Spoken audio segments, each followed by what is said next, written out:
കർത്താവിൻ്റെ നാമം വാഴ്ത്തപ്പെടുമാറാകട്ടെ. ഈ തലമുറയിൽ ദൈവഹിതം നിവർത്തിക്കുക എന്ന ലക്ഷ്യത്തോടെ പ്രവർത്തിച്ചു വരുന്ന ബരാക്ക ഇൻ്റർനാഷണൽ മിനിസ്ട്രീസിൻ്റെ ദി വേർഡ് ഓഫ് ട്രൂത്ത് എന്ന വേദ പഠന പരമ്പരയിലേക്ക് നിങ്ങളെ ഏവരെയും ഹാർദവമായി സ്വാഗതം ചെയ്യുന്നു. കഴിഞ്ഞ നാളുകളിൽ ഈ പ്രവർത്തന മുഖാന്തരം അനേകരുടെ ആത്മീയ ജീവിതത്തിന് ഉന്നമനം ലഭിച്ചിട്ടുണ്ട് എന്നുള്ളത് ഞങ്ങൾ മനസ്സിലാക്കുന്ന ഒരു വസ്തുതയാണ്. അനേകരുടെ പ്രാർത്ഥനാ വിഷയങ്ങളിൽ നിന്ന് പ്രാർത്ഥിപ്പാനും അനേകരുടെ ആത്മീയമായിട്ടുള്ള ചോദ്യങ്ങൾക്ക് ഉത്തരം പറഞ്ഞു കൊടുക്കുവാനും അത് അവരുടെ ആത്മീയ ജീവിതത്തിന് വളർച്ചയ്ക്ക് നിദാനമായി തീർന്നു എന്നുള്ളതും ഞങ്ങൾ മനസ്സിലാക്കുന്നു.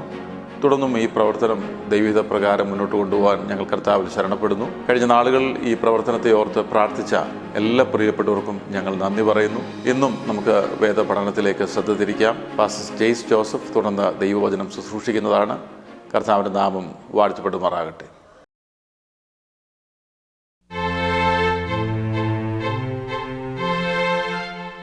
ബരാക്ക ഇൻ്റർനാഷണൽ മിനിസ്ട്രീസിൻ്റെ വേർഡ് ഓഫ് ട്രൂത്ത് പ്രോഗ്രാമിലേക്ക് നിങ്ങളെല്ലാവരെയും സ്വാഗതം ചെയ്യുന്നു. കർത്താവായ യേശുക്രിസ്തുവിൻ്റെ നാമത്തിലുള്ള സ്നേഹവന്ദനത്തെ അറിയിക്കുന്നു. നമ്മൾ കർത്താവിൻ്റെ വരവിനെക്കുറിച്ചാണ് സംസാരിച്ചുകൊണ്ടിരിക്കുന്നത്. കഴിഞ്ഞ ദിവസം നമ്മൾ പ്രത്യാശയെക്കുറിച്ചും ഒരു ഡേറ്റ് പ്രിഡിക്റ്റ് ചെയ്യുന്നതിൻ്റെ അസ്വാഭാവികതയെക്കുറിച്ചും നമ്മൾ കഴിഞ്ഞ ദിവസം സംസാരിച്ചു. നമ്മൾ പ്രത്യാശയുടെ കാത്തിരിക്കുമ്പോൾ തന്നെ ഒരു ഡേറ്റ് നമുക്ക് അറിയില്ല എന്നുള്ള കാര്യം, അത് ഏത് സമയത്തും അൺഎക്സ്പെക്റ്റഡായിട്ട് കർത്താവ് വരാം എന്നുള്ള ടീച്ചിങ്ങിനെക്കുറിച്ചും ഞാൻ നിങ്ങളോട് ഇന്നലെ പറഞ്ഞു. അപ്പോൾ എപ്പോൾ വേണമെങ്കിലും കർത്താവ് വരാം എന്നുള്ള ഒരു കാത്തിരിപ്പാണ് ഒരു വിശ്വാസിയെ സംബന്ധിച്ച് എപ്പോഴും ഉണ്ടാകേണ്ടത്. ഇതിനകത്ത് നമ്മൾ ശ്രദ്ധിക്കേണ്ട ചില കാര്യം, നമ്മൾ അന്ത്യകാലത്തെക്കുറിച്ച് പഠിക്കുമ്പോൾ കൺസിഡർ ചെയ്യേണ്ട ചില കാര്യങ്ങളുണ്ട്. ഒന്ന്, അന്ത്യകാലം എന്ന് പറയുന്നത് എന്തൊക്കെയാണ് ഈ അന്ത്യകാലത്തെ സൂചിപ്പിക്കുന്നത്? പ്രധാനമായിട്ട് നമ്മൾ കാണുന്നത് കർത്താവിൻ്റെ വരവിന് മുൻപ് ലോകം മുഴുവൻ ക്രിസ്തുവിൻ്റെ സുവിശേഷം പ്രസംഗിക്കപ്പെടണമെന്നുള്ളതാണ്. അതായത് ശരിക്കുമുള്ള കാത്തിരിപ്പ് എന്ന് പറയുന്നത്, കർത്താവേ നീ വരണമേ, ഞങ്ങൾ നിനക്കായി കാത്തിരിക്കുന്നു. അതുകൊണ്ട് സകല ജാതികളോട് സുവിശേഷം പറയുമ്പോഴാണ് നീ വരുന്നുള്ള വചനമുള്ളത് കൊണ്ട്. മത്തായിയുടെ സുവിശേഷം 24-ാം അധ്യായത്തിൽ നമ്മളത് വായിക്കുന്നുണ്ട്. എല്ലാ നേഷൻസിലും കർത്താവിൻ്റെ സുവിശേഷം എത്തണം. എല്ലാ രാജ്യങ്ങളിലും കർത്താവിൻ്റെ സുവിശേഷം എത്തുമ്പോൾ കർത്താവ് വരും. അപ്പോൾ എല്ലാ രാജ്യങ്ങളിലും എല്ലാവരും രക്ഷിക്കപ്പെടണം എന്നല്ല എൻ്റെ അർത്ഥം. എല്ലാ രാജ്യങ്ങളിലും എല്ലാ ജാതികളും എല്ലാ വംശങ്ങളും എല്ലാ ഗോത്രങ്ങളും സുവിശേഷം കേൾക്കണം. ഏതെങ്കിലും ഒരു കാലഘട്ടത്തിൽ അവിടെ നിന്നൊരു ഒരു ഗ്രൂപ്പ് ഓഫ് പീപ്പിൾ അവിടെ കർത്താവിന് മുമ്പിൽ ഉണ്ടാവും. കാരണം ബാബേൽ ഗോപുരം പണിയുന്ന സമയത്ത് ചിതറപ്പെട്ട് ലോകം മുഴുവൻ വ്യാപിച്ച ജനം പലതരത്തിലുള്ള ജാതി മതഭേദങ്ങളായി മാറി. എന്നാൽ അവസാനത്തിൽ ക്രിസ്തുവിൽ സകലതിനെയും ഒന്നായി ചേർക്കുക എന്നുള്ളതുകൊണ്ട് എല്ലാ ജാതികളുടെയിൽ നിന്നും കർത്താവിൻ്റെ എതിരേൽക്കാൻ പുറപ്പെടുന്ന ഒരു ജനം ഉണ്ടാകേണ്ടത് ആവശ്യമാണ്. അതുകൊണ്ടാണ് ആൻഡമാൻ നിക്കോബാർ ദ്വീപുകളിലൊക്കെ സെന്റിനൽ ഐലൻഡുകൾ എന്ന് പറയുന്ന ഒരു ദ്വീപുണ്ട്. അവിടെ പുറം ലോകവുമായി ഒന്നും അറിയാൻ വയ്യാത്ത, പുറം ലോകവുമായി ബന്ധമില്ലാത്ത ഒരു കൂട്ടം ട്രൈബൽസ് താമസിക്കുന്നുണ്ട്. അവരുടെ അടുത്തേക്ക് പോയാൽ ആരെങ്കിലും ചെന്നാൽ അവർ അമ്പ് ചെയ്ത് കൊല്ലും. നിങ്ങൾക്കറിയാമായിരിക്കാം, പല സഹോദരങ്ങളും അവിടെ കടന്നു ചെന്ന് സുവിശേഷം പറയാൻ പരിശ്രമിച്ചിട്ടുണ്ട്. പക്ഷേ അവരെല്ലാം മരിച്ചു പോകുമായിരുന്നു. ആരും ഇതുവരെ അവിടെ പ്രവേശിച്ചിട്ടില്ല. അവരുൾപ്പെടെ കർത്താവിൻ്റെ അടുത്ത് കാണണമെന്നുള്ളതാണ് കർത്താവിൻ്റെ ആഗ്രഹം, പ്ലാന്. അതുകൊണ്ട് ഈ ലോകത്തിൻ്റെ എല്ലാ കോർണറിലും സുവിശേഷം എത്തിക്കുക എന്ന് പറയുന്നത്, കർത്താവ് വരുന്നതിന് മുമ്പ് സകല ജാതികളും ഇത് കേൾക്കുക, സകല വംശങ്ങളുടെ മുൻപിൽ ഇത് എത്തിക്കുക എന്ന് പറയുന്നത് കർത്താവിൻ്റെ എല്ലാം ക്രിസ്തുവിനോടുകൂടെ ഒന്നായി ചേർക്കുക എന്നുള്ള കർത്താവിൻ്റെ കമാൻഡിന്, ആ ഒരു ഇഷ്ടത്തിന്, അതാണ് എഫെസ്യൻസിൽ പറഞ്ഞ സകലതിനെയും വീണ്ടും ക്രിസ്തുവിൽ ഒന്നായി ചേർക്കുക എന്നുള്ള പിതാവിൻ്റെ ഹിതം, ദൈവത്തിൻ്റെ പ്ലാൻ, പദ്ധതി പ്രകാരമാണ് നമ്മെ രക്ഷിച്ചിരിക്കുന്നത്. അപ്പോൾ നമ്മുടെ രക്ഷയുടെ റിസൾട്ടായിട്ട് വരുന്നൊരു കാര്യം, കർത്താവ് വരുന്നതിന് മുമ്പ് സകല ജാതികളും സുവിശേഷം കേൾക്കുക എന്നുള്ളതാണ്. ഈ സുവിശേഷത്തിൻ്റെ വളർച്ചയോടൊപ്പം തന്നെ വളർന്നു വരുന്നൊരു കാര്യമാണ് ലോലെസ്നെസ്, അതായത് അരാജകത്വം. ദൈവിക നിയമങ്ങളെ മൈൻഡ് ചെയ്യാത്ത ഒരു ജനസമൂഹം ഉണ്ടായി വരും എന്നുള്ളത് നമുക്കറിയാം. വേദപുസ്തകത്തിലെ മൊറാലിറ്റി എന്ന് പറയുന്നത് വളരെ ഒരു ഫ്രീ ആയിട്ടുള്ളൊരു മൊറാലിറ്റിയാണ്. ഈ മൊറാലിറ്റി എന്ന് പറയുന്നത് മനുഷ്യൻ്റെ നന്മയിൽ നിന്നല്ല, ദൈവത്തിൻ്റെ ആത്മാവിനാൽ നിയന്ത്രിക്കപ്പെടുന്ന ഒരു മൊറാലിറ്റിയാണ്. സന്മാർഗ്ഗബോധം, മൊറാലിറ്റി എന്ന് പറഞ്ഞാൽ സന്മാർഗ്ഗബോധം. നമ്മൾ വേദപുസ്തകം ഒത്തിരി സ്വാതന്ത്ര്യം നേടുന്ന ഒരു പുസ്തകമാണ്. അവിടെ എന്തൊക്കെ സ്വാതന്ത്ര്യമാണ് നമുക്കുള്ളതെന്ന് ചിന്തിച്ചു കഴിഞ്ഞാൽ, സാമാന്യ ജീവിതവുമായി നമ്മൾ ചിന്തിച്ചു കഴിഞ്ഞാൽ അനേകം തരത്തിലുള്ള സ്വാതന്ത്ര്യങ്ങൾ ദൈവത്തിൻ്റെ വചനം നമുക്ക് തരുന്നുണ്ട്. ഒന്ന്, നമ്മൾ എന്താഹാരം വേണമെങ്കിലും കഴിക്കാനുള്ള സ്വാതന്ത്ര്യം, ഏത് ദേശത്ത് വേണമെങ്കിലും പോയി ജീവിക്കാനുള്ള സ്വാതന്ത്ര്യം, എവിടെ വേണമെങ്കിലും ദൈവത്തെ സ്തോത്രം ചെയ്യാനും കർത്താവിൻ്റെ അടുത്തേക്ക് ചെല്ലാനും ഏത് സമയത്തും കൃപാസനത്തിലേക്ക് ചെല്ലാനുള്ള സ്വാതന്ത്ര്യം. ഒരു മതത്തിൻ്റെ സഹായമില്ലാതെ, ഒരു ഇടനിലക്കാരൻ്റെ സഹായമില്ലാതെ ഏത് സമയത്തും കർത്താവുമായിട്ട് സംസാരിക്കാനുള്ള സ്വാതന്ത്ര്യം. ഇഷ്ടമുള്ള ആഹാരം കഴിക്കുക എന്ന് പറയുന്ന പോലെ തന്നെ മാന്യമായ ഏത് വസ്ത്രവും ധരിക്കാം. പ്രത്യേകമായ വസ്ത്രധാരണം വേദപുസ്തകം പറയുന്നില്ല.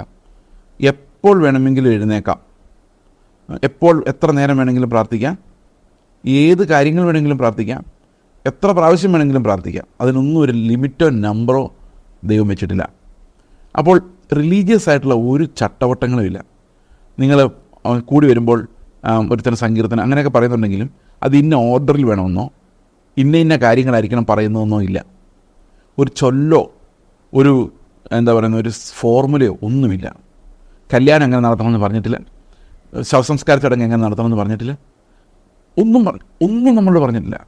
പക്ഷെ പറഞ്ഞിട്ടുള്ള ചില കാര്യങ്ങളുണ്ട്. ദൈവത്തിൻ്റെ മോറൽ ഹാർട്ട്, ദൈവത്തിൻ്റെ സ്വഭാവത്തിന് പ്രകൃതത്തിന് എതിരെയുള്ള പാപങ്ങൾ. ഈ പ്രകൃതത്തിനെതിരെയുള്ള പാപങ്ങൾ ലോകത്ത് മുഴുവൻ വ്യാപിച്ചുകൊണ്ടിരിക്കുക നമുക്കറിയാം. ദൈവം മനുഷ്യനെ സൃഷ്ടിക്കുമ്പോൾ സ്ത്രീയും പുരുഷനെ സൃഷ്ടിച്ചു എന്നുള്ള ആ റെവലേഷന് വെളിയിൽ അനേകം കാര്യങ്ങൾ നടക്കുന്നുണ്ടെന്ന് നമുക്കറിയാം. അപ്പോൾ അങ്ങനെ പ്രകൃതിക്ക് വിരുദ്ധമായ പാപങ്ങൾ, ഹോമോസെക്ഷുവാലിറ്റി പോലെയുള്ള പാപങ്ങൾ, അത് വേദപുസ്തകം സംബന്ധിച്ച് ലോ ലെസ്നെസ് ആണ്, നിയമമില്ലായ്മയാണ്. അതായത് ദൈവത്തിൻ്റെ നിയമത്തെ എതിർക്കുന്ന, ദൈവത്തിൻ്റെ നിയമത്തെ മൈൻഡ് ചെയ്യാത്ത ലോ ലെസ്നെസ് ആണ്. അതുപോലെ അനേകം കാര്യങ്ങളിൽ ഈ homosexual, lesbian, same sex marriages, same sex relationships, ഇത് വ്യാപകമാകുന്ന ഒരു കാലമാണിത്. കാരണം ഇതിനൊരു ലീഗാലിറ്റി പല സ്ഥലങ്ങളിലും കിട്ടിയതുകൊണ്ട് ആളുകൾ അങ്ങനെ ഇൻക്ലൈൻഡ് അല്ലാത്ത ആളുകൾ പോലും, സാധാരണ നോർമലായിട്ട് ചിന്തിക്കുന്ന ആളുകൾ പോലും, ഇനി ക്രോമോസോമൽ ഡെഫിഷ്യൻസീസ് ഒന്നും ഇല്ലാത്ത ആളുകൾ പോലും, ജനറ്റിക് പ്രോബ്ലംസും ഇൻക്ലിനേഷൻസ് ഒന്നും ഇല്ലാത്ത ആളുകൾ പോലും ഈ സമൂഹത്തിൻ്റെ സമ്മർദ്ദം കാരണവും ഈസി അവൈലബിലിറ്റി കാരണവും നിയമമില്ലാത്ത, ദൈവത്തെ ലംഘിക്കുന്ന, ദൈവത്തിൻ്റെ പ്രകൃതത്തെ തന്നെ നിഷേധിക്കുന്നതുമായ പാപത്തിലേക്ക് പോകുന്ന ഒരു കാലമാണിത്. അപ്പോൾ അത് ലീഗലൈസ് ചെയ്യപ്പെടുന്നു, അത് അംഗീകരിക്കപ്പെടുന്നു എന്നുള്ളത്, പരിഷ്കൃത സമൂഹത്തിൽ മുഴുവൻ അത് അങ്ങനെ സംഭവിക്കുന്നു എന്നുള്ളത് ലോ ലെസ്നെസ് ലോകം മുഴുവൻ വ്യാപിക്കുന്നതിൻ്റെ അടയാളമാണ്. ഇതിൻ്റെ അധികാരിയായിട്ടാണ് എതിർ ക്രിസ്തു വരുന്നതെന്ന് വേദപുസ്തകം നമ്മളെ പഠിപ്പിക്കുന്നു. ശരിക്കും ലോ ലെസ്നെസ് മൂത്താണ്, അത് മെച്യൂർ ആകുമ്പോഴാണ് എതിർ ക്രിസ്തു പ്രത്യക്ഷമാകുന്നത്.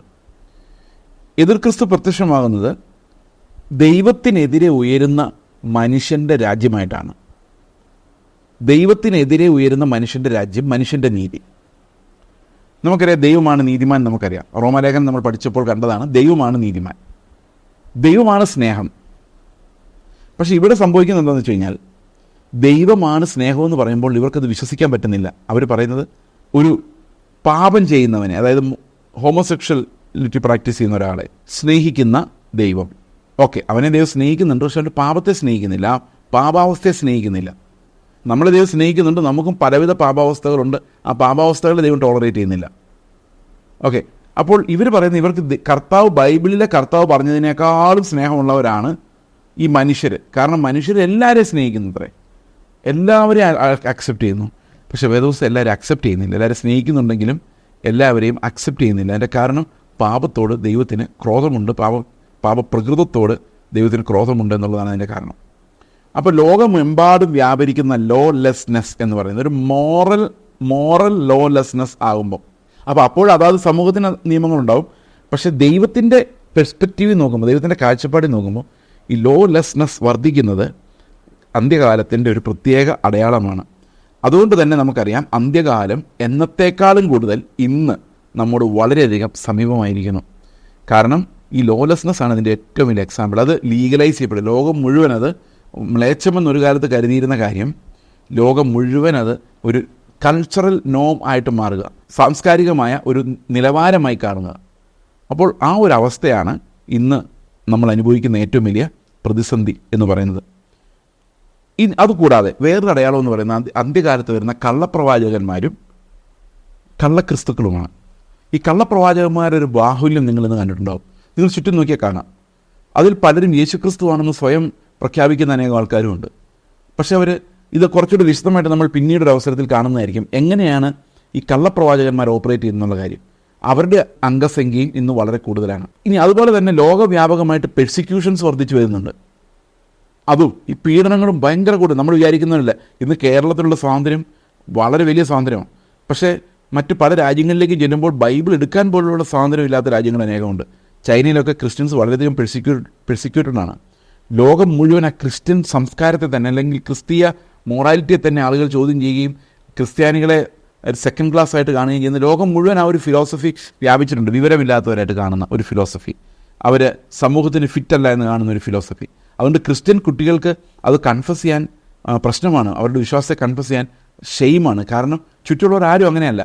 നമ്മൾ ക്രിസ്ത്യാനി എന്ന് പറയുമ്പോൾ ബാക്കിയുള്ളവർ പരിഹസിക്കുന്ന ഒരവസ്ഥയാണ് ഇന്ന് കാണുന്നത്.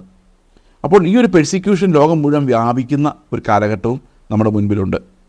അതുപോലെ തന്നെ അടയാളങ്ങൾ, പ്രപഞ്ചത്തിൽ കാണുന്ന അടയാളങ്ങൾ, ഭൂകമ്പങ്ങൾ, യുദ്ധങ്ങൾ വർദ്ധിച്ചു വരുന്നത്, ഇതെല്ലാം നമുക്കറിയാം. യുദ്ധങ്ങൾ വർദ്ധിച്ചു വരുന്നുണ്ടെന്ന് വെച്ച് കഴിഞ്ഞാൽ രാജ്യങ്ങൾ തമ്മിലുള്ള കോൺഫ്ലിക്റ്റുകൾ കുറഞ്ഞാണ് വരുന്നത് നമ്മൾ ഒറ്റ നോട്ടത്തിൽ നോക്കുമ്പോൾ.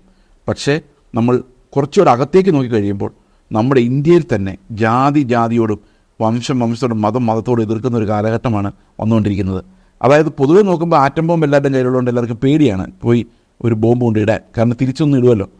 അതുകൊണ്ട് ഭയം കാരണം ഒരു യുദ്ധം ചെയ്യുന്നില്ലെന്നേ ഉള്ളൂ. പക്ഷേ നമ്മൾ ഓരോ ജാതികളുടെയും ഇൻറ്റേർണൽ ഡൈനാമിക്സ് നോക്കുമ്പോൾ അവരെല്ലാം മറ്റ് ജാതികളോടുള്ള വൈരാഗ്യം വർദ്ധിക്കുന്ന, ഇപ്പം അമേരിക്ക തന്നെയാണെങ്കിൽ ഒരു കാലത്ത് ബ്ലാക്സും വൈറ്റ്സും തമ്മിൽ ഭയങ്കര അകലം ഉണ്ടായിരുന്നു. എന്നാൽ പിന്നീട് അത് വളരെയധികം അവർ ആ ന്യൂട്രാലിറ്റിയോട് എത്തിയെങ്കിൽ ഇപ്പോഴും പല ഏരിയയിലും ഈ വിവേചനം പലരും അനുഭവിക്കുന്നുണ്ട്. ഇപ്പോൾ ഇന്ത്യക്കാർ തന്നെ പല സ്ഥലങ്ങളിൽ നിന്നിട്ട് വിവേചനം അനുഭവിക്കുന്നുണ്ട്, അമേരിക്ക എന്നുള്ളതല്ല, എവിടെയെങ്കിലുമൊക്കെ. അപ്പോൾ ഈ ജാതിയോടുള്ള ആ ഒരു പോരാട്ടം അന്ത്യകാലത്ത് പിന്നെയും വർദ്ധിച്ചു വരുന്നതായിട്ട് നമുക്ക് കാണാൻ സാധിക്കും. ഒരു കാലത്ത് നമ്മൾ നേടിയ ആ സമത്വം ഓൾ ആർ ക്രിയേറ്റഡ് ഈക്വൽ എന്നുള്ള ആ സമത്വത്തിൻ്റെ തത്വശാസ്ത്രം ഇന്ന് ഏകദേശം ഇല്ലാതായിക്കൊണ്ടിരിക്കുന്നുള്ളതും ഒരു പ്രധാനപ്പെട്ട കാര്യമാണ്. ഓരോ ജാതിയുടെയും പ്രൈഡ്, ഞങ്ങൾ ഈ ജാതിയാണ്, ഒന്നും വേണ്ട. നമ്മൾ പെന്തക്കോസ്തായിലോട്ട് നോക്കിയാൽ മതി. വിവാഹം കഴിക്കാൻ നേരത്ത് വിശ്വാസമല്ല നോക്കുന്നത്, ജാതി, ഞങ്ങളുടെ അതേ ജാതി എന്ന് വന്നതാണോ, അങ്ങനെയാണെങ്കിൽ ഓക്കെ. ഈ ഒരു ചിന്താഗതിയാണ് ഇന്ന് ഉള്ളത്. അപ്പോൾ ഇതെല്ലാം വരാൻ പോകുന്ന അന്ത്യനാളുകളുടെ ഒരടയാളമാണ്. ഇനി മാൻ ഓഫ് ലോലെസ്നെസ്, ആരാണ് ഈ മാൻ ഓഫ് ലോലെസ്നെസ്? അതായത് എതിർ ക്രിസ്തു ആരാണ്? എതിർ ക്രിസ്തുവിൻ്റെ സ്വഭാവം എന്താണ് എന്ന് നമുക്ക് നോക്കാം. ലോകത്തിലെ ആദ്യകാലത്ത്, അതായത് ക്രിസ്ത്യാനിറ്റി വരുന്ന ആദ്യകാലത്ത്, ക്രിസ്ത്യാനിറ്റി ഏറ്റവും കൂടുതൽ പീഡിപ്പിച്ചുകൊണ്ടിരുന്ന രണ്ട് രാജാക്കന്മാരായിരുന്നു നീറോയും ഡൊമീഷ്യനും. ഇവർ രണ്ടുപേരും വളരെ ക്രൂരമായി ശിക്ഷിച്ചിരുന്നു. അതുപോലെ തന്നെ അഡോൾഫ് ഹിറ്റ്ലർ എന്ന് പറയുന്ന ഒരു ജർമ്മനിയുടെ ഭരണാധികാരിയായിരുന്നു അഡോൾഫ് ഹിറ്റ്ലർ. അതുപോലെ റഷ്യയുടെ ഭരണാധികാരിയായിരുന്നു ജോസഫ് സ്റ്റാലിൻ. ഇവരെല്ലാവരും ക്രിസ്ത്യാനിറ്റിയെ വളരെയധികം പീഡിപ്പിച്ചവരാണ്, യഥാർത്ഥ ക്രിസ്ത്യൻസിനെ പീഡിപ്പിച്ചവരാണ്. കമ്മ്യൂണിസം ലോകവ്യാപകമായ ഏറ്റവും വലിയ പീഡകർ, ക്രിസ്ത്യാനിറ്റിയെ സംബന്ധിച്ച് ഏറ്റവും വലിയ പീഡകർ എന്നും കമ്മ്യൂണിസ്റ്റുകാരായിരുന്നു. ഏത് രാജ്യത്തിലും, ചൈനയായാലും നോർത്ത് കൊറിയ ആയാലും ഈസ്റ്റേൺ യൂറോപ്പ് ആയാലും, അവർ ക്രിസ്ത്യാനിറ്റിയാണ് നമ്പർ 1 ശത്രുവായിട്ട് കണ്ടത്. കാരണം ഫിലോസോഫിക്കലി ക്രിസ്ത്യാനിറ്റി കമ്മ്യൂണിസവും രണ്ടാണ്. അതായത് ക്രിസ്ത്യാനിറ്റി വിശ്വസിക്കുന്നത് ദൈവത്തിൻ്റെ ഇടപെടൽ ഒരാളിലുണ്ടാകുമ്പോൾ ആ ആൾ തന്നെത്താൻ മറ്റുള്ളവരെ സ്നേഹിക്കുന്നയാളും അയാൾക്കുള്ളത് പങ്കുവയ്ക്കുന്നയാളുമായിട്ട് മാറുമെന്നാണ്. കമ്മ്യൂണിസം വിശ്വസിക്കുന്നത് അങ്ങനെ ഉള്ളവരൊരിക്കലും ചെയ്യില്ല, ഇല്ലാത്തവരത് പിടിച്ചെടുക്കണമെന്നാണ്. ഇത് രണ്ട് ഓപ്പോസിറ്റ് ഫിലോസഫീസാണ്. ബൈബിളിലെ റെവല്യൂഷൻ ടോപ്പ് ടു ബോട്ടമാണ് വരുന്നത്, എന്നാൽ കമ്മ്യൂണിസ്റ്റ് റെവല്യൂഷൻ ബോട്ടം ടു ടോപ്പാണ്. ഇത് രണ്ടും ഓപ്പോസിറ്റാണ്. ഈ top to bottom, bottom to top എന്താണെന്ന് വെച്ച് കഴിഞ്ഞാൽ, കമ്മ്യൂണിസത്തിനകത്ത് സംഭവിക്കുന്നത് അടിമകൾ വിമോചനത്തിനായി യുദ്ധം ചെയ്ത് പിടിച്ചെടുക്കുന്നു, അവകാശം എന്ന രീതിയിൽ പിടിച്ചെടുക്കുന്നു. എന്നാൽ ക്രിസ്ത്യാനിറ്റിയിൽ അടിമ വ്യവസ്ഥയ്ക്ക് എതിരാണ് ക്രിസ്ത്യാനിറ്റി, പക്ഷേ റിവേഴ്സ് ഡയറക്ഷനിലാണ്. അതായത് നീ ഒരു ക്രിസ്ത്യാനിയായി കഴിയുമ്പോൾ എന്ത് ചെയ്യണം? നിൻ്റെ അടിമയായിട്ട് നീ കരുതുന്നയാളെ നീ സഹോദരനായിട്ട് കരുതണം. കാരണം നിൻ്റെ യജമാനും അവൻ്റെ യജമാനും സ്വർഗത്തിലാണ് ഇരിക്കുന്നത്. അപ്പം നിൻ്റെ മുമ്പിലിരിക്കുന്ന അന്ന് കാലത്ത് അടിമ വ്യവസ്ഥ ഉള്ള സമയത്ത് ക്രിസ്ത്യാനിറ്റി ബൈബിൾ പഠിപ്പിക്കുന്നത് നിനക്കും സ്വർഗത്തിലൊരു യജമാനുണ്ടെന്ന് പറഞ്ഞ് സഹോദരനെ പോലെ ഈ അടിമയോട് കാണണം. അപ്പോൾ അടിമയല്ലാതായി മാറും. അതായത് സെർവൻ്റ്, അവന് വേണ്ട കാര്യങ്ങൾ നോക്കുന്ന ഒരാളായിട്ട് അങ്ങനെ ഡെലിവറൻസ് ഫ്രം ടോപ്പാണ്. അപ്പോൾ അതുകൊണ്ട് തന്നെ ഒരു കുടുംബജീവിതത്തിലായാലും ഭാര്യ ഭർത്താവിന് അവകാശം സ്ഥാപിക്കുകയല്ല, വിശ്വാസിയായ ഭർത്താവ് ഭാര്യയോട് സെർവൻറ്റിനെ പോലെ പെരുമാറുകയാണ്. അത് ഹീ ബിക്കംസ് എ സെർവൻറ്റ്. അപ്പോൾ ഇങ്ങനെ, പക്ഷേ കമ്മ്യൂണിസം നേരെ തിരിച്ചാണ്. അത് അധികാരം ഉപയോഗിച്ചും ആയുധം ഉപയോഗിച്ചും കൊല്ലണമെങ്കിൽ കൊന്നും ഈ സമത്വം നേടിയെടുക്കുക എന്നുള്ളതാണ് അവർ ചിന്തിക്കുന്നത്. അപ്പോൾ ഇത് രണ്ടും ഓപ്പോസിറ്റ് ഫോഴ്സസ് ആയതുകൊണ്ട് തീർച്ചയായിട്ടും അവർ തമ്മിലൊരു കോൺഫ്ലിക്റ്റ് ഉണ്ട്. ഈ കോൺഫ്ലിക്റ്റ് ഏറ്റവും കൂടുതൽ അവർ നമുക്കറിയാം, കമ്മ്യൂണിസം അതിനെതിരെയുള്ള ഫിലോസഫീസിനെല്ലാം അടിച്ചമർത്തിക്കൊണ്ടിരുന്ന ഒരു കാലഘട്ടത്തിൽ ഈ ക്രിസ്ത്യാനിറ്റിയെ അവർ കമ്മ്യൂണിസ്റ്റിനെതിരായിട്ടുള്ളൊരു ഫിലോസഫിയായിട്ട് കാണുകയും അതിനെ അടിച്ചമർത്തിയില്ലെങ്കിൽ ഒരു ദേശത്ത് കമ്മ്യൂണിസം വളരുക ഇല്ലാന്ന് തീരുമാനിക്കുകയും ക്രിസ്ത്യാനിറ്റിയെ ഷട്ട് ഔട്ട് ചെയ്യുവാൻ, ആ ദേശത്ത് നിന്ന് ഇല്ലാതാക്കുവാൻ, എലിമിനേറ്റ് ചെയ്യുവാൻ അവരെല്ലാ ആയുധങ്ങളും പുറത്തെടുക്കുകയും ചെയ്തിട്ടുണ്ട്. അപ്പോൾ ഈ കമ്മ്യൂണിസ്റ്റ് കാലഘട്ടത്തിൽ ഇതെല്ലാം നമുക്ക്, അത് ജോസഫ് സ്റ്റാലിൻ അതിൻ്റെ എക്സാമ്പിളാണ്. നമ്മൾ പറഞ്ഞത് USSRലുള്ള അന്നത്തെ സോവിയറ്റ് യൂണിയൻ്റെ ഭരണാധികാരിയായിരുന്ന ജോസഫ് സ്റ്റാലിൻ. ഓക്കെ, ഇനി നവീകരണ കാലഘട്ടത്തിൽ ശേഷം ഒത്തിരി കാത്തലിക്സ് പ്രൊട്ടസ്റ്റൻസ് വരെ പെർസിക്യൂട്ട് ചെയ്തിട്ടുണ്ട്. അപ്പോൾ ഇങ്ങനെയുള്ള പെർസിക്യൂഷൻസ് അന്ത്യകാലത്ത് ഒത്തിരി ഇതിനു മുമ്പ് സംഭവിച്ചിട്ടുണ്ടെങ്കിലും ഇതുവരെ സംഭവിക്കാത്ത രീതിയിലുള്ളൊരു പെർസിക്യൂഷൻ വരും എന്ന് നമ്മൾ വേദപുസ്തകത്തിൽ കാണുന്നു. അപ്പോൾ ഇതിനെയൊക്കെ അതിജീവിക്കുന്ന ഒരു പെർസിക്യൂഷൻ, എന്താ പറയുന്നത്, വിരോധികൾ, മറ്റു മതക്കാർ, അതിനേക്കാളൊക്കെ കൂടുതൽ ഉപരിയായി കമ്മ്യൂണിസം അല്ലെങ്കിൽ ഏതെങ്കിലും ഫാസിസ്റ്റ് ഭരണകൂടങ്ങൾ, ഇങ്ങനെയുള്ളവർ ചെയ്തിട്ടുള്ള പീഡനങ്ങളെക്കാളും വലിയൊരു പീഡനം വരാൻ പോകുന്നു അന്ത്യകാലത്ത് എന്ന് നമ്മൾ മനസ്സിലാക്കാൻ. അങ്ങോട്ടാണ് ഈ ലോകം പോയിക്കൊണ്ടിരിക്കുന്നത്. അൺഎക്സ്പെക്റ്റഡ് ആണ്. അപ്പോൾ ഇങ്ങനെയുള്ള പലതരത്തിലുള്ള അടയാളങ്ങൾ നമ്മുടെ ചുറ്റും കാണുന്നു, വർദ്ധിച്ചു വരുന്ന കാണുന്നു. ഇപ്പോൾ കർത്താവിൻ്റെ വരവ് ഏറ്റവും അടുത്തായി എന്നുള്ള കാര്യം നമ്മൾ ചിന്തിച്ചുകൊണ്ടേയിരിക്കുന്നു. അപ്പോൾ നമ്മൾ ഈ കർത്താവിൻ്റെ വരവ് സമീപമായി എന്ന് പറയുമ്പം നമ്മൾ മനസ്സിലാക്കേണ്ട ഒരു കാര്യം, ഒരു കാത്തിരിപ്പ്, ഒരു കാത്തിരിപ്പിനായി നമ്മളെ നിർബന്ധിക്കുന്നു. കർത്താവിൻ്റെ വരവ് സമീപിച്ചിരിക്കാൻ ദിവസം തോറും സ്വർഗത്തിൽ നിക്ഷേപം ഉണ്ടാകുമാറ്, ഭൂമിയിൽ നിക്ഷേപം സ്വരൂപിക്കാതെ ആ പുതിയ ആകാശവും പുതിയ ഭൂമിയും ഉണ്ടാകുന്ന ആ മനോഹരമായ ദിവസത്തിൽ അവിടെ സമ്പത്തുണ്ടാകുന്ന രീതിയിൽ നമ്മളെ തന്നെ സൂക്ഷിച്ചു കൊള്ളുക എന്ന് കർത്താവ് പഠിപ്പിക്കുന്നു. കർത്താവ് വന്നു കഴിഞ്ഞാൽ എന്ത് സംഭവിക്കും എന്നുള്ള കാര്യത്തിലേക്ക് നമുക്ക് നമ്മുടെ ശ്രദ്ധ. നമ്മൾ കാത്തിരുന്നു കർത്താവ് വന്നു കഴിഞ്ഞാൽ നമുക്ക് എന്താണ് സംഭവിക്കാൻ പോകുന്നത്. അപ്പോൾ തീർച്ചയായിട്ടും അവിടെ വരുന്നത് ഫൈനൽ ജഡ്ജ്മെൻറ്റ്, പണിഷ്മെൻറ്റ്, ഇങ്ങനെയുള്ള കാര്യങ്ങളെല്ലാം ഇതിന് പുറകെ 1000 ആണ്ട് വാഴ്ച, ഇതെല്ലാം ഇതിന് പുറകെ ഉണ്ട്. അപ്പോൾ വിശ്വാസികൾക്ക് കർത്താവ് പ്രതിഫലങ്ങളെ നൽകുമെന്ന് 1 കൊരിന്ത്യർ ലേഖനം 3:12 മുതലുള്ള വാക്യങ്ങളിൽ നമ്മൾ കാണാം. ആ 1 കൊരിന്ത്യർ ലേഖനം 3 പറയുന്നത്, നമ്മൾ ക്രിസ്തു എന്ന അടിസ്ഥാനത്തിന്മേൽ പണിയുമ്പോൾ അത് എന്ത് പണിതു, സ്വർണം കൊണ്ട് പണിതോ വിലയേറിയ കല്ലുകൾ കൊണ്ട് പണിതോ അതോ പുല്ലോ വൈക്കോലോ കൊണ്ട് പണിതോ എന്നുള്ളത് അന്ന് വെളിപ്പെട്ട് വരും. അതാത് പ്രവൃത്തിക്ക് തക്കവണ്ണമുള്ള പ്രതിഫലം ലഭിക്കും. വിശ്വാസത്തിൽ നമ്മൾ ഓടിയ ഓട്ടത്തിന് ഒരു പ്രതിഫലമുണ്ട്. ആ പ്രതിഫലം എന്ന് പറയുന്നത് നമുക്ക് ലഭിക്കുന്ന തേജസ്സുമായിട്ട് ബന്ധപ്പെട്ടിരിക്കുന്ന കാര്യമാണ്. അപ്പോൾ വിശ്വാസികൾക്ക് ലഭിക്കുന്ന പ്രതിഫലമാണ് കർത്താവിൻ്റെ കൂടെ നമ്മൾ പുതിയ ആകാശവും പുതിയ ഭൂമിയിലും എന്നേക്കുമായിട്ടും വസിക്കും.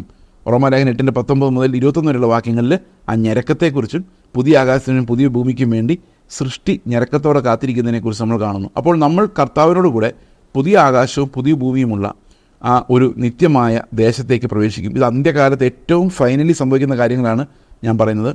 അപ്പോൾ ദൈവം പിതാവും പുത്രനും പരിശുദ്ധാത്മാവും നമ്മോടൊപ്പം വസിക്കുകയും ആരാധിക്കപ്പെടുകയും ചെയ്യും. അവിടെ ഒരിക്കലും അവസാനിക്കാത്തൊരു രാജ്യത്തിൽ നമ്മൾ എന്നും കർത്താവിൻ്റെ കൂടെ വസിക്കും. അവിടെ കണ്ണുനീരുണ്ടാവുകയില്ല, ദുഃഖമുണ്ടാവുകയില്ല. അങ്ങനെ ഒരു എറ്റേണൽ കിങ്ഡത്തിലേക്ക് നമ്മൾ പോകും. ഇതിനിടെ 1000 ആണ്ട് വാഴ്ച എന്നുള്ളൊരു വിഷയമുണ്ട്. ആ 1000 ആണ്ട് വാഴ്ചയിൽ സാത്താനെ ദൈവം കെട്ടിയിടും. 1000 ആണ്ട് ഈ ഭൂമിയിൽ ആ വാഗ്ദത്തങ്ങൾ നിറവേറ്റാൻ വേണ്ടി, അതായത് ഒരു എർത്ത്ലി കിങ്ഡം എന്ന വാഗ്ദത്തം നിറവേറ്റാൻ വേണ്ടി ഭൂമിയിൽ ദൈവം നമ്മോടൊപ്പം 1000 ആണ്ട് ഇവിടെ വാഴുകയും അതിനുശേഷം ഒരു എറ്റേണൽ ജഡ്ജ്മെൻറ്റ് നടക്കുകയും എന്നേക്കുമായി പിതാവിൻ്റെ കൂടെ വസിക്കുവാൻ നമ്മൾ ആ എറ്റേണിറ്റിയിലേക്ക് നമ്മൾ പോവുകയും ചെയ്യും. അതുപോലെ തന്നെ നരകം എന്ന യാഥാർത്ഥ്യത്തെക്കുറിച്ച് നമ്മൾ ദിവസം വായിക്കുന്നു. മത്തായി സുവിശേഷം 25:30 മുതലുള്ള വാക്യങ്ങളിൽ വായിക്കുമ്പോൾ നമ്മൾ മനസ്സിലാകുന്നത്, സാത്താനും അതിൻ്റെ സൈന്യങ്ങൾക്കും വേണ്ടി ഒരുക്കിയിരിക്കുന്ന ആ യാതനാ സ്ഥലത്തേക്ക് പോകുവിൻ, ആ നരകത്തിലേക്ക് പോകുവിൻ എന്ന് പറഞ്ഞ് ആളുകളെ നിത്യമായി കണ്ടംനേഷനിലേക്ക് വിടുന്നത് നമുക്ക് കാണാൻ സാധിക്കും.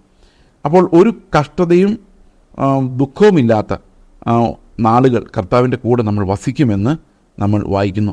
എന്നെന്നും ദൈവത്തെ ആരാധിച്ചുകൊണ്ട് നമ്മൾ ദൈവത്തിൻ്റെ സന്നിധിയിൽ വസിക്കും എന്ന് ഈ ഭാഗങ്ങൾ നമ്മളെ പഠിപ്പിക്കുന്നു. അതുപോലെ പുതിയ ആകാശവും പുതിയ ഭൂമിയും എന്താണെന്നും കൂടെ പറഞ്ഞിട്ട് നമുക്ക് ഈ ഒരു പഠനം അവസാനിപ്പിക്കാം.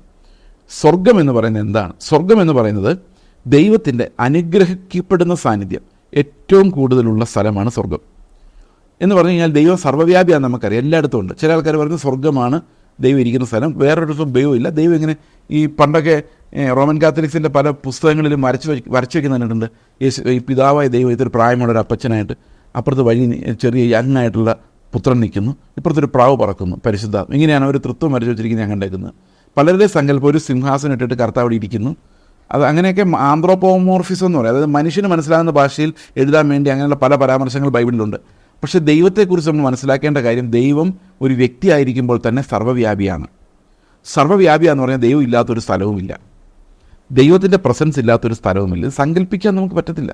സ്വർഗത്തിൽ ദൈവമുണ്ട്, നരകത്തിലുണ്ടോ? നരകത്തിൽ ദൈവത്തിന് അനുഗ്രഹിക്കുന്ന സാന്നിധ്യമില്ല, ശിക്ഷിക്കുന്ന സാന്നിധ്യമുണ്ട്. ദൈവമാണ് പാപത്തിനെതിരെ ശിക്ഷ കൊടുക്കുന്നത്. നമ്മൾ ഇന്ന് താമസിക്കുന്ന നമ്മുടെ കൂടെ ദൈവമുണ്ട്, പക്ഷെ അനുഗ്രഹിക്കുന്ന സാന്നിധ്യമാണോ എന്നുള്ളതാണ്. നമ്മൾ കർത്താവിൻ്റെ മക്കളാണെങ്കിൽ അനുഗ്രഹിക്കുന്ന സാന്നിധ്യം നമ്മുടെ കൂടെയുണ്ട്. അപ്പോൾ ദൈവം കൂടെ ഉണ്ടെന്ന് പറയുമ്പോൾ ബ്ലസ് ചെയ്യുന്ന പ്രസൻസും ഉണ്ട്, ശിക്ഷിക്കുന്ന പ്രസൻസും ഉണ്ട്. ഒരപ്പൻ്റെ പ്രസൻസിന് നമ്മളെ അനുഗ്രഹിക്കാനും പറ്റും, നമ്മളെ കണ്ടം ചെയ്യാനും പറ്റും. അപ്പോൾ സ്വർഗം എന്ന് പറയുന്നത് ദൈവം അനുഗ്രഹിക്കാൻ വേണ്ടി മാത്രം, അതായത് സ്വർഗത്തിലെ അനുഗ്രഹങ്ങളാൽ നമ്മളെ നിറയ്ക്കുന്ന സ്ഥലമാണ്. അവിടെ സന്തോഷം മാത്രമേ ഉള്ളൂ. ദൈവം തരുന്ന അതിഭയങ്കരമായ പെർഫെക്റ്റ് ആയിട്ടുള്ള ആനന്ദം. നമ്മൾ ഭാഗികമായി അനുഭവിക്കുന്ന പല കാര്യങ്ങളും പൂർണ്ണമായി അനുഭവിക്കാൻ നമ്മളെ സഹായിക്കുന്ന സ്ഥലമാണ് സ്വർഗം എന്ന് പറയുന്നത്. അവിടെ നമുക്ക് രോഗമില്ല, തേജസ്സുള്ള ശരീരമുണ്ട്, കർത്താവിൻ്റെ എല്ലാ മഹത്വത്തിൻ്റെയും സന്തോഷം നമ്മളവിടെ അനുഭവിക്കും.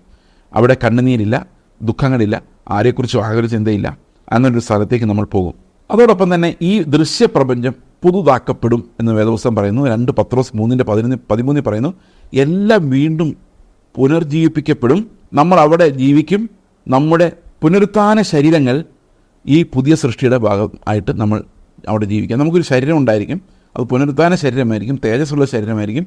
ഈ തേജസ്സുള്ള ശരീരത്തോടെ നമ്മൾ അവിടെ എന്നേക്കും വസിക്കും. അപ്പോൾ ഇങ്ങനെ നമ്മൾ പറഞ്ഞു കഴിയുമ്പോൾ നമുക്കറിയാം, ഇവിടെ വളരെ കുറച്ച് നാൾ മാത്രം ജീവിക്കുന്ന നമ്മൾ കൂടുതൽ കാലവും ജീവിക്കാൻ പോകുന്നത് ഒരു മനോഹരമായ, ഒരിക്കലും സന്തോഷം അവസാനിക്കാത്ത ഒരു നിത്യമായ സ്വർഗത്തിലായിരിക്കും. അപ്പോൾ ഈ നിത്യമായ സ്വർഗത്തിൽ നമ്മൾ എന്നേക്കും വസിക്കുമെന്ന് പറയുമ്പോൾ നമ്മുടെ സമ്പത്ത് മുഴുവൻ, നമ്മൾ ഈ ലോകത്ത് അധ്വാനിക്കുന്ന മുഴുവൻ എന്തിനു വേണ്ടിയായിരിക്കും? ആ നിത്യമായ വാസത്തിന് വേണ്ടിയായിരിക്കും. ഈ ലോകത്ത് നിങ്ങൾ സ്വത്തുക്കളെ സ്വരൂപിക്കരുതെന്ന് പറയാനുള്ള കാരണം ദൈവം അവൻ്റെ നിത്യമായ രാജ്യം നമുക്ക് തരുവാൻ പ്രസാദിച്ചിരിക്കുന്നു എന്നുള്ളതുകൊണ്ടാണ്. അപ്പോൾ ഇങ്ങനെയുള്ള നമ്മുടെ മനസ്സിലാക്കലുകൾ, അതായത് എന്നേക്കും നമ്മൾ കർത്താവിൻ്റെ കൂടെ തേജസ്സിൽ വാഴും എന്ന് നമ്മൾ ചിന്തിക്കുമ്പം നമ്മൾ മനസ്സിലാക്കുന്നത് ഈ ലോകത്ത് നിക്ഷേപങ്ങൾ സ്വരൂപിച്ചിട്ട് കാര്യമൊന്നുമില്ല. പണ്ടൊരാൾ എന്നോട് പറഞ്ഞൊരു ചെറിയ കഥ ഞാൻ ഓർക്കുകയാണ്. ഒരു മനുഷ്യനോട് ചോദിക്കുക, നിങ്ങൾക്ക് ഒരു ദിവസം ഭയങ്കര കഷ്ടപ്പാടായിട്ട് ഈ ഇരുട്ടുമുറിയിൽ ഇരിക്കേണ്ടി വരും. അങ്ങനെ നിങ്ങൾ 24 hours ഇരുന്നാൽ നിങ്ങൾക്കൊരിക്കലും തള്ളിക്കളയാൻ പറ്റാത്ത ഒരു നിത്യമായ സന്തോഷമുള്ളൊരു സ്ഥലത്തേക്ക് നിങ്ങൾക്ക് ജീവിതകാലം മുഴുവൻ ജീവിക്കാം, വേണ്ടതെല്ലാം എൻജോയ് ചെയ്യാം. മറ്റൊരു ഓപ്ഷൻ എന്താണെന്ന് വെച്ച് കഴിഞ്ഞാൽ, ഇന്നൊരു ദിവസം നിങ്ങൾക്കിത് മുഴുവൻ ആനന്ദിക്കാം, പക്ഷെ നാളെ മുതൽ ഒരു ഇരുട്ടുമുറിയിൽ ജീവിതകാലം മുഴുവൻ കിടക്കേണ്ടി വരും എന്ന് പറയുകയാണെങ്കിൽ നിങ്ങൾ ഒബ്വിയസ്ലി ഏതായിരിക്കും തിരഞ്ഞെടുക്കുന്നത്? തീർച്ചയായിട്ടും ആദ്യത്തെ തിരഞ്ഞെടുക്കുള്ളൂ. കാരണം ഒരു ദിവസം കഷ്ടപ്പെട്ടാൽ മതിയല്ലോ, ജീവിതകാലം മുഴുവൻ സന്തോഷം അനുഭവിക്കാമല്ലോ. അങ്ങനെ തന്നെയാണ് ഈ സ്വർഗത്തിൻ്റെ കാര്യവും. നമ്മൾ ഇവിടെ ഒരു ദിവസം നിസ്സാരമായ കഷ്ടങ്ങൾ, താൽക്കാലികമായ കഷ്ടങ്ങളോട് നമ്മൾ കടന്നു പോകുമ്പോൾ നമ്മൾ അറിയുന്നൊരു കാര്യമുണ്ട്, നിത്യമായ ഒരു സന്തോഷത്തിലേക്കാണ് നമ്മൾ പോകുന്നത്. അപ്പോൾ ഈ ഒരു ദിവസം ഇവിടെ എങ്ങനെ കഴിയുന്നുള്ളതിനേക്കാളും നമുക്ക് പ്രധാനം ഇനി വരാൻ പോകുന്ന കാലത്ത് എന്തുമാത്രം നിക്ഷേപങ്ങളുമായി നമുക്ക് പോകാൻ പറ്റും എന്നുള്ളതാണ്. അതുകൊണ്ട് തന്നെയാണ് ഒരു ക്രിസ്ത്യാനിറ്റി എന്ന് പറയുന്നത് ഈ ലോകത്തിൽ മനോഹരമായി ജീവിക്കുക എന്നുള്ള അജണ്ടയോടെ പ്രവർത്തിക്കുന്ന ഒരു മതമല്ല. നിത്യമായ വാസസ്ഥലത്തിൽ ആനന്ദത്തോടെ എന്നേക്കും ജീവിക്കാം എന്നുള്ള തത്വമാണ് നമ്മളെ ഇന്നും ഭരിക്കുന്നത്. ഞാനിതൊരു പ്രസംഗത്തിൽ പറഞ്ഞു, നിത്യതയാണ് പുതിയ നിയമത്തിൻ്റെ ലക്ഷ്യം, ഈ ലോകത്തിൽ ജീവിക്കുന്നതിനെ സംബന്ധിക്കുന്നതല്ല എന്നീ അർത്ഥത്തിലാണ് പറഞ്ഞത്. കാരണം ഈ ലോകം വളരെ നിസ്സാരമായി കുറച്ച് പേർ മാത്രം ജീവിക്കുന്ന കാര്യം. ഇപ്പോൾ പ്രോസ്പെരിറ്റിയൊക്കെ ഭയങ്കര ശക്തമായിട്ട് പറയുന്ന ആളുകൾ അതിനെ വളച്ച് ഒടിച്ച് അവർ പറഞ്ഞ് ഈ മനുഷ്യൻ പറയുന്നത് ഈ ലോകത്ത് ജീവിക്കുമ്പോൾ ക്രിസ്ത്യാനിറ്റി കൊണ്ട് കാര്യമില്ല എന്നാണ്. അങ്ങനെയാണോ പറഞ്ഞത്? അല്ല. കാരണം അവർക്കിത് വളച്ചൊടിക്കേണ്ടത് ആവശ്യമായിരുന്നു. ശരിക്കും പറഞ്ഞാൽ ഈ ലോകത്ത് നമ്മൾ ക്രിസ്തുവിനെ അറിഞ്ഞാൽ ജീവിക്കുന്നു. ഓരോ നിമിഷവും കർത്താവാണ് നമ്മൾ നടത്തുന്നത്. പക്ഷെ നടത്തുന്നത് എങ്ങോട്ടാണ്? നിത്യതയിലേക്കാണ്. അത് മാത്രമല്ല, ഇന്ന് നമ്മൾ ഇവിടെ ജീവിക്കുമ്പോഴും നമ്മുടെ സ്വപ്നം ഇവിടെ അല്ല, നമ്മുടെ സ്വപ്നം നിത്യതയിൽ കർത്താവിൻ്റെ കൂടെ ഇരിക്കുന്ന കാലഘട്ടത്തെക്കുറിച്ചാണ്. പ്രിയ സഹോദരങ്ങൾ, ഇന്ന് നിങ്ങളുടെ പ്രോസ്പെരിറ്റി പ്രസംഗിക്കുന്ന പല ആൾക്കാരും വിശ്വാസികളല്ല അവരുടെ ഉള്ളിൻ്റെ ഉള്ളിൽ. എന്തുകൊണ്ടാണെന്ന് വെച്ച് കഴിഞ്ഞാൽ, വിശ്വാസിയാണെങ്കിൽ അവർക്ക് നിത്യജീവനെക്കുറിച്ച് ചിന്തിക്കാൻ പറ്റുള്ളൂ. വിശ്വാസികളല്ലാത്തത് കൊണ്ട് അവരിതൊരു ആദായ മാർഗമായി അല്ലെങ്കിൽ പ്രസംഗിച്ച് ജീവിക്കുക, അല്ലെ വാ കൊണ്ട് ഉദരപൂരണം നടത്തുക എന്ന് പറയുന്ന ഒരു പ്രൊഫഷൻ ചെയ്യുന്നതെന്ന് മാത്രമേ ഉള്ളൂ. കാരണം എന്താ വെച്ച് കഴിഞ്ഞാൽ, അവർക്ക് നിത്യജീവനിൽ വിശ്വാസമുണ്ടെങ്കിൽ അവർ തീർച്ചയായിട്ടും നിങ്ങളോട് പറയുന്നത് നിത്യതയെക്കുറിച്ചായിരിക്കും. അത് പറയാതിരിക്കാൻ ആർക്കും പറ്റത്തില്ല. കാരണം നമ്മുടെ ഉള്ളിൽ കർത്താവിൻ്റെ ജീവൻ വസിക്കുന്നുണ്ടെങ്കിൽ നമ്മൾ ഈ ലോകത്തെക്കുറിച്ചോ ഒരു ദിവസത്തെ ഇരുട്ടിനെക്കുറിച്ചോ അല്ല, നിത്യനിത്യമുള്ള പ്രകാശത്തിൻ്റെ ലോകത്തെക്കുറിച്ചായിരിക്കും നമ്മൾ സംസാരിക്കുന്നത്. അതുമാത്രമല്ല, ഈ പുതിയ ലോകം, പുതിയ സൃഷ്ടി എന്ന് പറയുന്നത് അബണ്ടൻസിൻ്റെ, നിറവിൻ്റെ, എല്ലാ നന്മകളുടെയും പൂർണ്ണമായ നിറവുള്ള ഒരു സ്ഥലവും കൂടിയായിരിക്കും. എത്ര മനോഹരമാണ് ആ ഒരു കാലഘട്ടം. എൻ്റെ ഹൃദയത്തിൽ അതിൻ്റെ സന്തോഷം നിങ്ങളോട് സംസാരിക്കുമ്പോൾ തന്നെ നിറയുന്നുണ്ട്. കാരണം ദൈവം അത്ര മനോഹരമായൊരു വാഗ്ദത്തങ്ങളാൽ നമ്മെ അനുഗ്രഹിച്ചിരിക്കുന്നു എന്നുള്ളതാണ് അതിൻ്റെ കാരണം. നമ്മൾ അവസാനമായിട്ട് വായിക്കുന്ന വെളിപ്പാട് ദിവസം 21-ന്റെ 3-4 വാക്യങ്ങളാണ്. അവിടെ ഒരു വാക്യം ഇങ്ങനെയാണ്: ഞാൻ ഉച്ചത്തിൽ വിളിച്ചു പറയുന്നൊരു ശബ്ദം കേട്ടു, ഇതാ ദൈവത്തിൻ്റെ വാസസ്ഥലം. Now the dwelling of God is with men, and he will live with them. They will be his people, and God himself will be with them and be their God. ദൈവം അവരുടെ കൂടെ വന്ന് അവരുടെ ദൈവമായിരിക്കും, അവരുടെ കൂടെ വസിക്കും. Okay, he will wipe every tear from their eyes. There will be no more death or mourning or crying or pain, for the old order of things has passed away. പഴയ അതെല്ലാം കഴിഞ്ഞു പോയിരിക്കുന്നു. ഇനി കണ്ണുനീരില്ല, വിലാപമില്ല, ദുഃഖമില്ല, വേദനയില്ല. കർത്താവ് അവരുടെ കണ്ണുനീരൊപ്പുന്നു. ശരിക്കും ആ പുതിയ ആകാശവും പുതിയ ഭൂമിയിലും ഇതിലേക്കും യെരുശലേം എന്ന പട്ടണം ഇറങ്ങി വരുന്ന കാഴ്ച നമ്മൾ വെളിപ്പാട് പുസ്തകത്തിൽ കാണുന്നു. അവിടെ പറയുന്നത് മനുഷ്യരോടുകൂടിയുള്ള ദൈവത്തിൻ്റെ ഡ്വെല്ലിംഗ് എന്നാണ്. മനുഷ്യരോടുകൂടിയുള്ള ദൈവത്തിൻ്റെ ഡ്വെല്ലിംഗ് എന്ന് പറഞ്ഞതിൻ്റെ അർത്ഥം സ്വർഗവും ഭൂമിയും തമ്മിലുള്ള വ്യത്യാസം ഇല്ലാതെയാകുന്നു എന്നുള്ളതാണ്. സ്വർഗത്തിൻ്റെ സന്തോഷവും ഭൂമിയിലെ ജീവിതം തമ്മിൽ ഉള്ള അകലമില്ലാതാകുന്നു. അപ്പോൾ നമ്മൾ സ്വർഗത്തിലാണോ ഭൂമിയിലാണോ എന്ന് വെച്ച് കഴിഞ്ഞാൽ ഇത് രണ്ടിലുമാണെന്ന് പറയേണ്ടി വരും. കാരണം ഇത് തമ്മിൽ അകലമില്ലാത്ത നിത്യത, എറ്റേണിറ്റി. നമ്മുടെ കൂടെ സ്വർഗം വസിക്കുന്ന, സ്വർഗത്തിൽ നമ്മൾ വസിക്കുന്ന ഈ പുതിയ സൃഷ്ടി കർത്താവിനോട് ആനന്ദിക്കുന്ന, ഏതും തോട്ടത്തിൽ വല്ലപ്പോഴും കർത്താവിന് ഇറങ്ങി സംസാരിച്ച പോലെ അല്ല, അവൻ തന്നെ നമ്മുടെ പ്രകാശവും ജീവനും നിത്യതയുമാകുന്ന, സ്വർഗവും ഭൂമിയും ഒന്നാകുന്ന ആ മനോഹരമായ നിത്യമായ തേജസ് നിറഞ്ഞ ആ പ്രഭാതത്തിലേക്കാണ് നമ്മൾ ആർത്തിയോടെ, കൊതിയോടെ, തിടുക്കത്തോടെ, പ്രത്യാശയോടെ നോക്കിക്കൊണ്ടിരിക്കുന്നത്. അതിനിടയിൽ പലവിധമായ ദുരുപദേശങ്ങളാലും പലവിധമായ മോഹങ്ങളാലും വഞ്ചിതരാകാതിരിക്കുവാൻ ദൈവം നമ്മളെ ഓരോരുത്തരും സഹായിക്കട്ടെ. നമുക്ക് പ്രാർത്ഥിക്കാം. ഞങ്ങളുടെ സ്വർഗ്ഗസ്ഥ പിതാവേ, ഞങ്ങൾക്ക് തന്ന ഉപദേശങ്ങൾക്കായി സ്തോത്രം. കർത്താവെ, ഈ ഉപദേശ രൂപത്തിൽ നിന്ന് വഴിതെറ്റിപ്പോകാതെ കർത്താവെ ഫണ്ടമെൻ്റൽ ഉപദേശങ്ങളെല്ലാം ഞങ്ങളുടെ ഹൃദയങ്ങളിൽ എഴുതുകയും കർത്താവെ നിൻ്റെ വരവിന് വേണ്ടി ഒരുങ്ങുന്ന, വിശുദ്ധീകരിക്കപ്പെടുന്ന, കർത്താവിന് വേണ്ടി കാത്തിരിക്കുന്ന ഒരു ജനമായി പ്രത്യാശയിൽ ഞങ്ങളെ നിറയ്ക്കുകയും ചെയ്യണമെന്ന് പ്രാർത്ഥിക്കുന്നു. കർത്താവായ യേശുക്രിസ്തുവിൻ്റെ നാമത്തിൽ തന്നെ ആമേൻ.